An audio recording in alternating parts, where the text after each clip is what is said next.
In this video, I will share with you a strategy for cutting irregular hips that I have used many times successfully.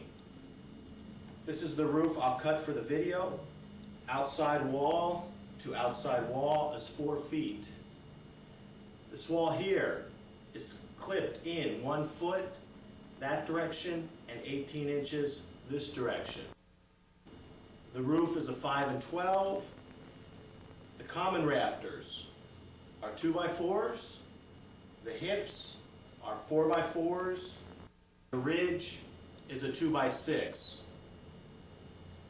These wall plates here are 2x4s. Most of this video is spent getting the cuts, figuring the cuts, figuring the cheek cuts, figuring the wall cuts, backing cuts, and the seat cut. It's the bulk of the video. The last part, I'll show you how to orient the saw to make these cuts. Let's go ahead and get started with the figuring. On a legal pad, piece of paper, 8.5 by 11 inches, I go ahead and draw out the wall lines. And I go ahead and draw them to scale.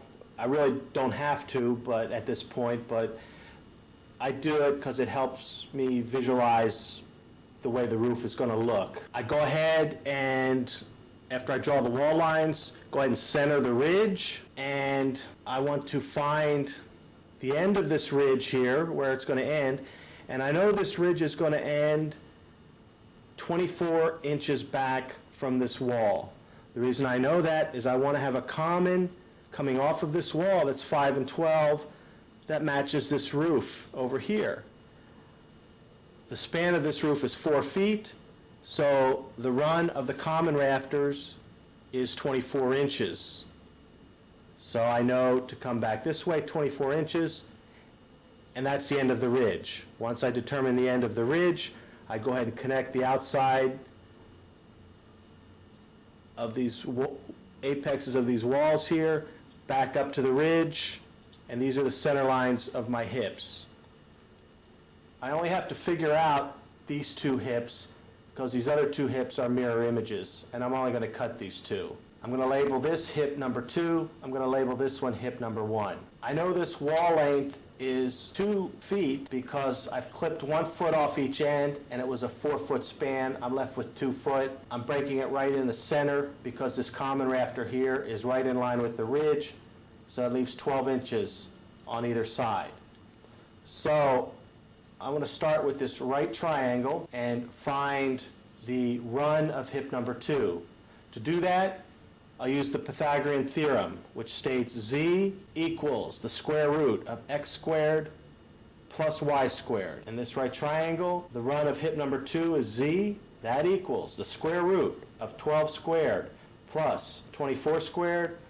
Gives me a number of 26.83 inches. I want to find this angle. I like to use tangents and inverse tangents or arctangents. Tangent in a right triangle is opposite divided by adjacent. So the tangent of this angle here is equal to 24 divided by 12. That gives me the number 2, and then you're going to need a scientific calculator. Depending on the model of your calculator, there's a button that either says inverse or it says arc, or in my case on my calculator, I have a button that says second function.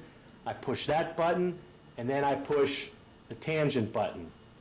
That'll give me an answer in degrees of this angle of 63.43 degrees. I want to get this angle. You can get it numerous ways. One of 2 ways is I can use tangents. 12 divided by 24 gives me 0.5. Depending on your calculator, hit the button you need to hit, and then hit the tangent button. You'll end up with an angle in degrees of 26.57. An alternate way of finding this angle would be, I know this angle here is 90 degrees. I have this angle 63.43 degrees.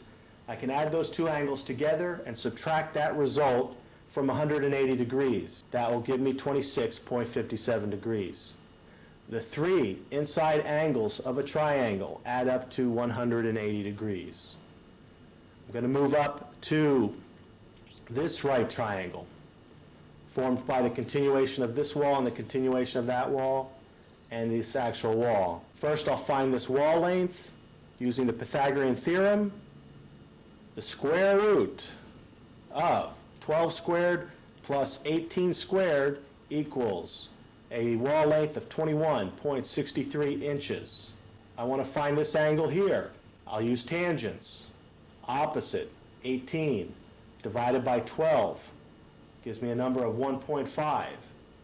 Then, depending on your calculator, on my calculator, I hit the button second function, and then I hit the button tangent, and I get an angle in degrees of 56.31 degrees. I'll go ahead and get this angle, 12 divided by 18, hit the button arc, hit the button tangent, and I get an angle of 33.69 degrees. I want to get this angle right here. The way I do that angle is a straight line is 180 degrees. I have 63.43. I add that to 56.31. I subtract that result from 180, and I get an angle in degrees of 60.26 degrees.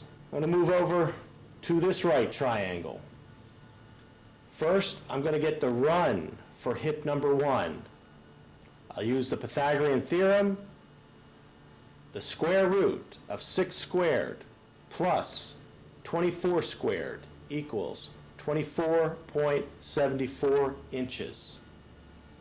I want to get this little angle here. I'll use tangents. Opposite, 6 divided by 24 equals a number. And then hit whatever button you need to hit on your calculator, and then hit the tangent button. Gives me an angle in degrees of 14.04 degrees. I want to get this angle here. I'll use tangents. Opposite, 24 divided by 6 equals 4, and then hit the arc button and hit the tangent button, and I get an angle of 75.96 degrees. Lastly, I'll get this angle here. I know this angle, 75.96. I know this angle, 33.69. I add them together, and I subtract that result from I subtract that result from 180 degrees. I get 70.35 degrees. We know, again, a straight line is 180 degrees. So just that quickly, we've gotten angles at the wall. We've got the runs of the hips. And now I take this information and I make another chart. Using that information off our worksheet, I make this drawing here. This is a drawing that I'll actually take to the job site. I make it on something big enough, at least 2 feet wide and maybe 2.5 feet long. It could be poster board, a box, craft paper. I know all these angles now, so I go ahead and I draw in the ridge. I go ahead and draw in the hips. I go ahead and connect the wall lines. I start adding the framing members, full width. So I've added the ridge here. I've added a king common here. Here's hip number 1 coming in. Here's hip number 2. You have discretion as what framing members to let run through. Go ahead, use your judgment, your building codes, whatever. In this case, I've decided to let hip number 1 run through. I've got hip number 2 butting into hip number 1 in the king common. Like I said, this is a chart that you will take to the job, and you will use a protractor to get the angles for the cuts. For now, I'm going to switch over to a chart that I don't usually make up, but I've just made up for learning purposes to get the theoretical lengths of the hips. We have the runs of the hips, and I want to also show you how to get the backing cuts. So I'm going to switch to another chart.